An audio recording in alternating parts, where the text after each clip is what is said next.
truth is the most convincing story that maps onto reality, and that's why the central narrative is falling apart. Right now in the United States, people should not be walking around with masks. We must see the central narrative for the fiction that it is. We are Americans. While elections are sometimes messy, this was a secure election. The founders began the fight for human liberty and self-governance, and it's up to us to finish the job.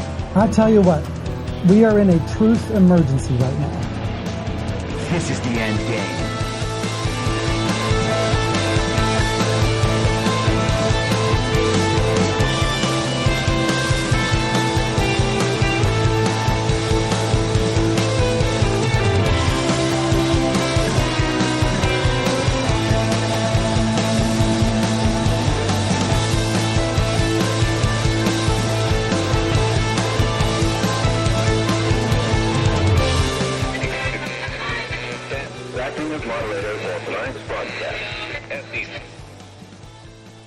I'm your moderator, Chris Paul.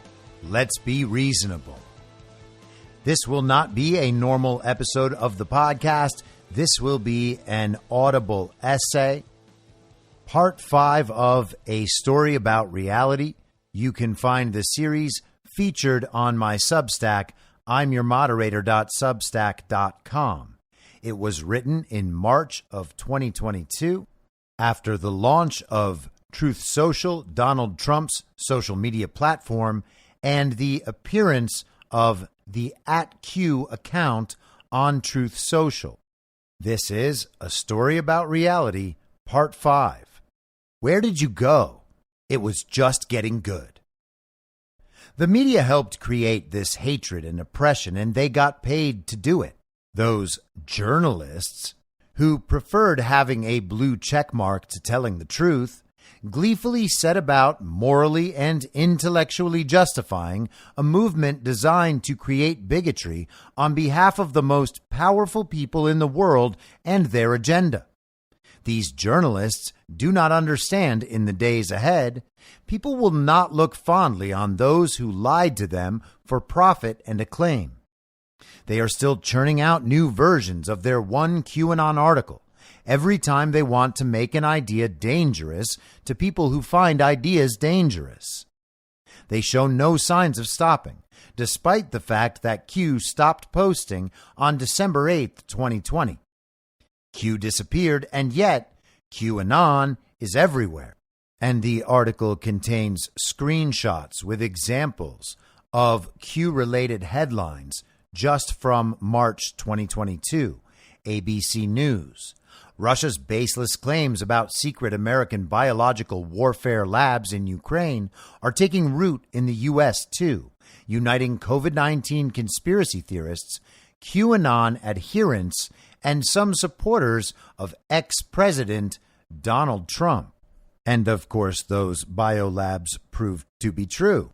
Additional examples show more of the QAnon connection to so-called conspiracy theories about Russia and Ukraine. CNN calls the Ukrainian biolab theory a false conspiracy theory. Has CNN accepted there are true conspiracy theories? As for the conspiracy theory itself, that researchers in Ukraine were working on weaponizing, quote, high-threat pathogens in U.S.-funded labs near the Russia border, most of the key elements of the theory are already proven true by the denier's own admission. Russia and QAnons do not conveniently share the same, quote, false conspiracy theory. Brazil, India, and China also formally called for investigations before the UN Security Council. Are they QAnons or Russian propagandists? It's getting hard to tell. How do distinct parties with different and often conflicting priorities all agree to believe the same, quote, false conspiracy theories without any coordination? It hardly seems possible. On the other hand, the media and tech companies in America and globally are owned by people who are publicly known and proudly acknowledged to be coordinating on projects to change the world in every way they can imagine. The Trusted News Initiative is one of these, and the World Economic Forum is another. It's not a conspiracy theory that these organizations work in partnership toward a common messaging goal. It's one of the primary reasons they exist. If there was a coordinated effort to present a false narrative to the world, would it be more likely among distinct groups with different priorities, or the organizations that coordinate what they do to achieve common goals? The answer is obvious, but the media exists to convince us the opposite is true. Their goal is to convince everyone that the coordinated lies are not only true, but better for us. The only truth we can extract from the propaganda is that the propagandists are honestly telling us what they want us to believe. From this, we can know what the coordinated organizations don't want us to believe. Propaganda campaigns don't only reward belief in the right things, they punish belief in the wrong things. They stigmatize everything that challenges the propaganda, and they impose social, economic, and interpersonal costs on the failure to comply with the new boundaries. There is nothing the media has stigmatized more than the mythical QAnon, and there is a reason for that. There is a reason they've continued and even broadened that stigmatization in the 14 months since Q disappeared, with no promise of a return. Calling things QAnon has become its own stigmatization, as it deters people who've spent years thinking QAnon is crazy from considering any idea deemed QAnon by the same people who lie constantly about everything in the media. In light of this obsession, one would think that the return of Q would be a massive story. QAnon goes further down the rabbit hole, thinking Savior has returned. Isn't that what they would tell us? Q may well have returned on the social media app that President Donald Trump spearheaded, but the media has remained silent for weeks now. Has Q returned? It's a good question. An account appeared on Truth Social with the handle @Q, with a lowercase q. On February 19th, 2022, prior to the creation of the accounts of President Donald Trump and Truth Social CEO Devin Nunes a day later. Attached is a screenshot of the @Q profile showing the inception of the account on February 9th, 2022, and in the profile it says, "Just a Q minding his P's, not the Q you want me to be." Is there some way this could have been a mistake? Did some random hacker attempting to psyop Trump supporters rush through the gates and secure their account before the President of the United States, who in some way owns the platform, and the CEO of Truth Social secured theirs? There's no reason to believe this or even think it possible. This was the first post by @Q, and there is a screenshot of the Q post. It is a drawing of a nuclear reactor with some smoke coming out from the top. Below it, it says Chernobyl 2026, and beneath that, the Olympic rings. Upon witnessing it, you will immediately recognize how dangerous it is. The Olympics, 2026, Chernobyl? What does it all mean? If you don't immediately understand, it's because it's too crazy and conspiratorial for anyone to understand, isn't it? Those nutty QAnons. This post came 2 weeks before Chernobyl was captured by Vladimir Putin, who is now himself a filthy QAnon. But that's probably a coincidence, unrelated. On February 23rd, Devin Nunes himself essentially announced @Q's presence on Truth Social with this post, and the Devin Nunes post simply says, "Who is Q?" Cryptic, isn't it? Before joining Truth Social, Devin Nunes was a Republican congressman and chair of the House Intelligence Committee. With Kash Patel and others, he brought the truth of the Russian collusion hoax to the American public. His post immediately caught the attention of the small community who had early access to Truth Social and spread to other platforms. Was the CEO of President Trump's social media platform really directing attention to QAnon, the most dangerous conspiracy theory in the history of the world? Maybe he was just asking the Truth Social tech team for the identity of Q in public rather than simply emailing them. That's probably it. That post sparked some interest, but it was too sudden, too strange. It can't be Q, can it? People began paying more attention to @Q on February 24th. Coincidentally, this is the day Putin launched his special military operation, the goal of which was one of these: lay waste to Ukraine, destroy the Ukrainian people, and reunite the Soviet Union before deciding to take over half of Europe and start World War III, or demilitarize an ostensibly neutral buffer country along Russia's border, eliminate the Nazi element in Ukraine, neutralize U.S. and globalist-funded bioweapons labs in the corrupt global communist proxy state, and decouple from the central banks. The first idea relies on assigned hatred and emotional engagement for agreement and belief. The second idea is a list of wholly rational priorities backed by extensive real-world evidence. The mainstream media began a 24/7 effort to protect the corrupt proxy state and the comedic actor leading it. The same day, former chief of staff to the acting secretary of defense at the end of President Trump's first term, Kash Patel, had himself a beer with Little Q. Little Q, adorned in a very comfy flannel, confirmed that he, or she, they, Jem, was in fact having a beer with Kash Patel, and screenshots of their Truth Social posts appear. Kash Patel's reads, "Having a beer with @Q right now," and it's a picture of the elbow of a person wearing a flannel shirt and a glass of beer. @Q posted, "Cashing out with Kash, fightwithkash.com. Quote, pounding the fake news media one lawsuit at a time, end quote.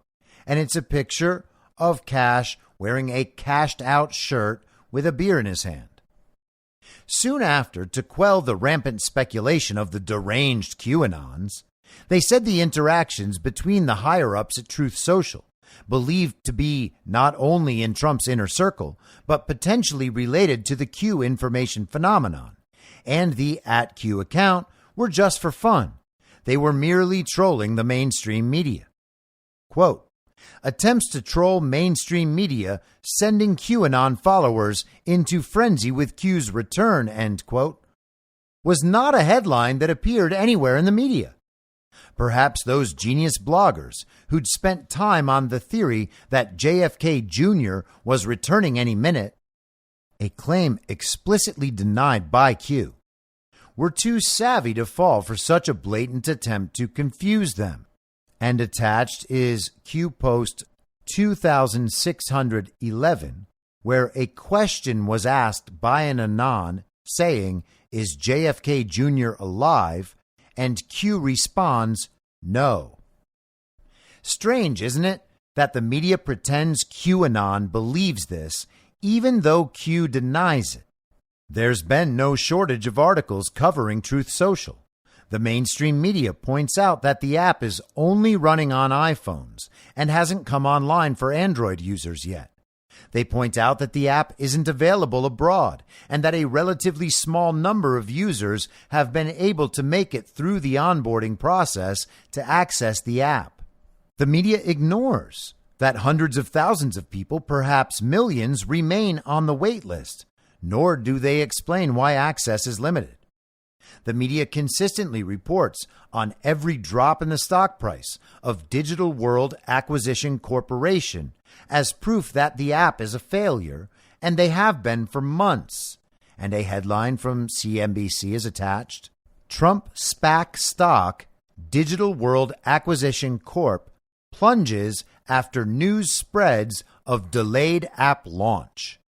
That was from February 7th, 2022. This headline is proven false and wasn't true at the time it was written. The app was delivered to a limited audience on the pre-order date shown for months in Apple's App Store. The public communications were that Truth Social would be out in Q1.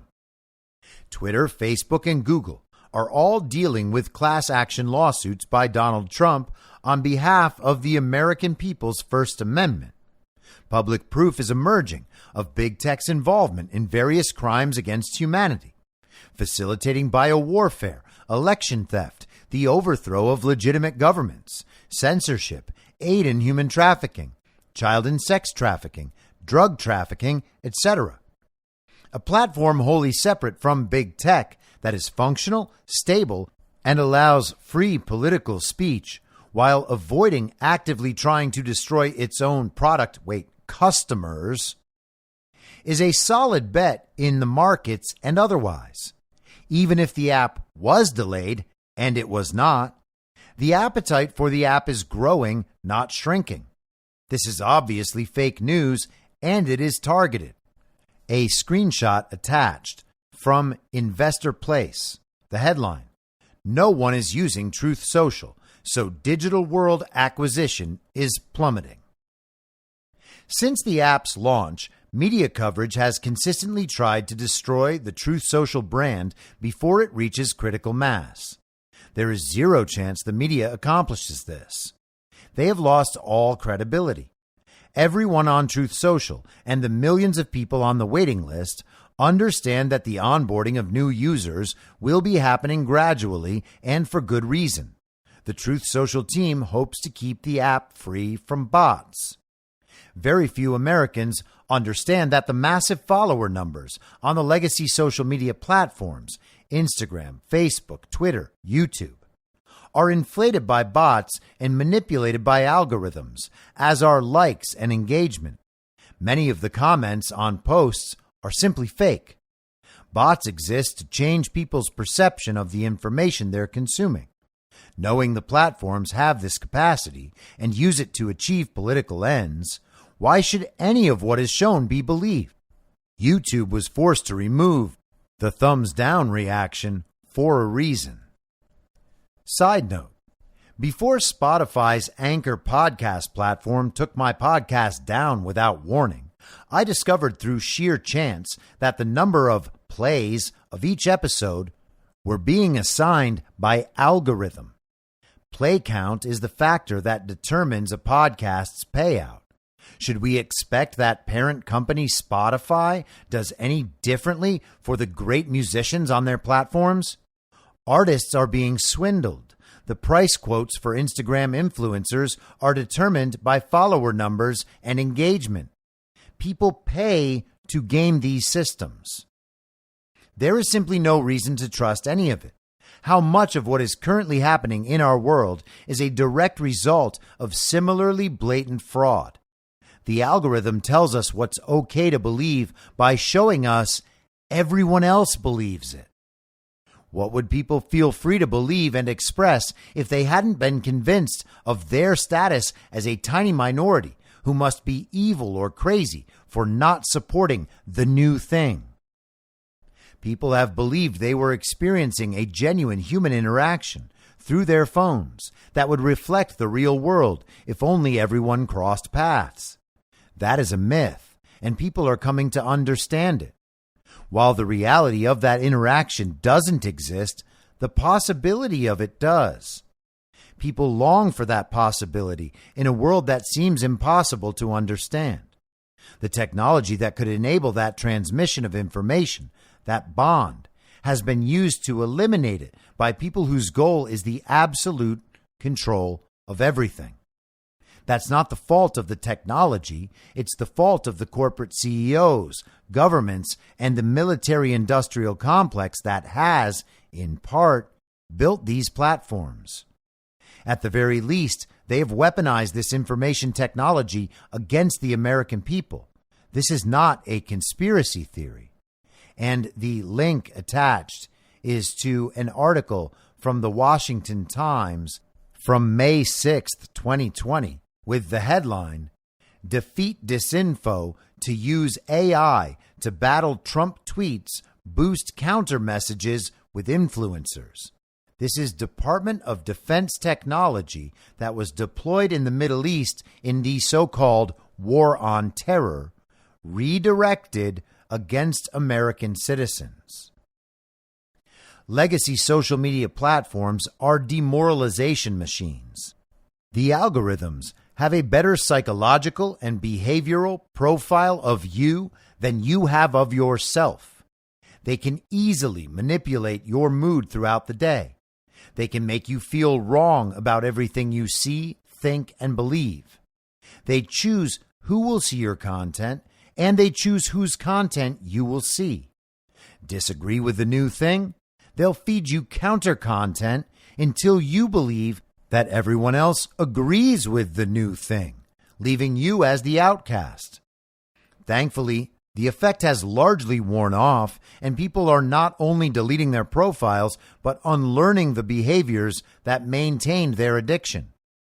The media has an endless appetite for blaming things on QAnon and for trying to destroy Truth Social's brand. They have done the same thing with other platforms, even going so far as to justify the complete takedown of Parler by Amazon Web Services by saying it was necessary to deal with the insurrection. One would think being able to brand Truth Social as the platform of QAnon would be a perfect marriage of two of their primary false narratives. And the return of Q? Think of the clicks. While the media remains silent, @Q has been quite active. Aside from Nunes and Patel, the Truth Social team interacts with Q as well. There have been memes, riddles, messages in Morse code, and strange retruths of influencers, but mostly memes. And an image is attached with a meme that says Russia invades Ukraine, China sends aircraft to Taiwan, the emus, and it has the meme man behind the tree rubbing his hands in anticipation with an emu head rather than a human head, and he is standing in front of a map of Australia. So Russia invades Ukraine, China sends aircraft to Taiwan, and the emus are apparently biding their time in Australia. What an odd meme. What could it even mean? Well, part of it is another meme, so referential humor triggers immediately. The head is an emu, a flightless bird found in Australia. Russia invading Ukraine, yes, everyone knows that. China sending aircraft to Taiwan? What's that all about? Well, who knows? But this happened in January, and there is a link to a CBS News article from January 24th, 2022.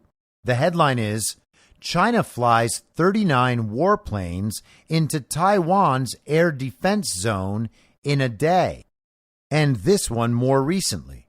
And the link directs to a Newsweek article from March 14th, 2022, with the headline, China sends 13 aircraft toward Taiwan after island grounds some fighters. People who pay attention to what's happening in the world are already aware of this. If not, they would become curious enough to open an uncensored search engine and simply find out for themselves. So what about Australia? Well, the illegitimate administration just decided to send thousands of American soldiers to Australia, but that's probably not it. And the link to that article is there as well. I didn't learn about any of the above incidents from the @Q post, and I doubt @Q even made the meme, though I don't know. I learned about those incidents because they are extremely relevant in the world events that actually shape our lives. The events the media either lies about constantly or refuses to report altogether. The information ecosystem beyond legacy media and big tech exists to inform people about these sorts of events because they matter. We have been monitoring the China-Taiwan situation for months or years. Most Biden voters won't know anything about China and Taiwan for another few weeks or few months. They will be told what to think by powerful and popular people who exist only to exploit them. They will believe what they're told because they have no frame of reference, and they will not be exposed to any contradictory opinions. They will be shown friends and family members on social media, but mostly strangers or bots or celebrities who agree with them to reassure them. It would only make sense to agree with their peers, so they will, and only for reasons that have nothing to do with the thing itself, nor whether they actually agree. Sometimes little Q gets more serious. Here, @Q is using whatever influence @Q has to help the computer repairman whose life the American deep state attempted to destroy. And the @Q post is attached with a GiveSendGo link. The post reads, "If you have the ability, please help out a great patriot, Mr. Mac Isaac. He is the owner of the Mac repair store that turned over the Hunter Biden laptop to the FBI, Congress, and others. We wouldn't have as much evidence against the Biden crime family without Mr. Isaac. Show him some love and help him rebuild from the leftists' destructive cancel culture." After trying to contact Hunter Biden multiple times to remind him to get his laptop, John Paul MacIsaac called law enforcement. He did exactly what any good citizen would have and should have done, and for doing so, his life was destroyed. Why? To cover up vast stores of evidence of the rampant corruption and criminality of the Biden family in Russia, Ukraine, China, and perhaps even Antarctica. Evidence of corruption and criminality implicating high-level members of numerous world governments is all over the hard drive. Evidence of dealing with Ukrainian energy companies and Chinese Communist Party businessmen. Cryptic text messages from Hunter, worried that his brother Beau's widow, with whom Hunter formed an open sexual relationship, would believe rumors she'd heard that Hunter was responsible for burning children alive in Donetsk. Did he do that? I don't know. But Hunter worried that the woman he shared with his brother thought so. It's on the laptop. This has been a story about reality, part 5. Where did you go? It was just getting good. I will return soon with part 6. In my mind, that's the end game.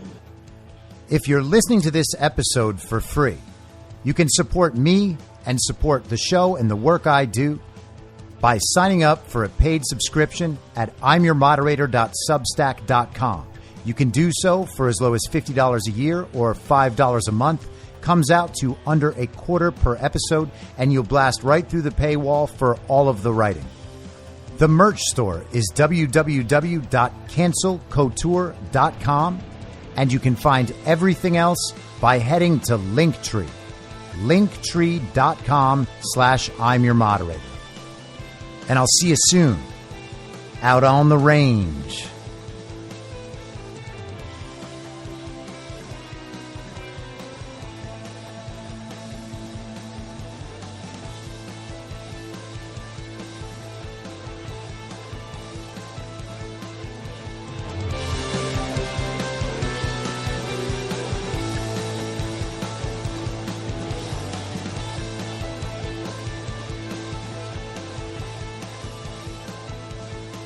It's happening!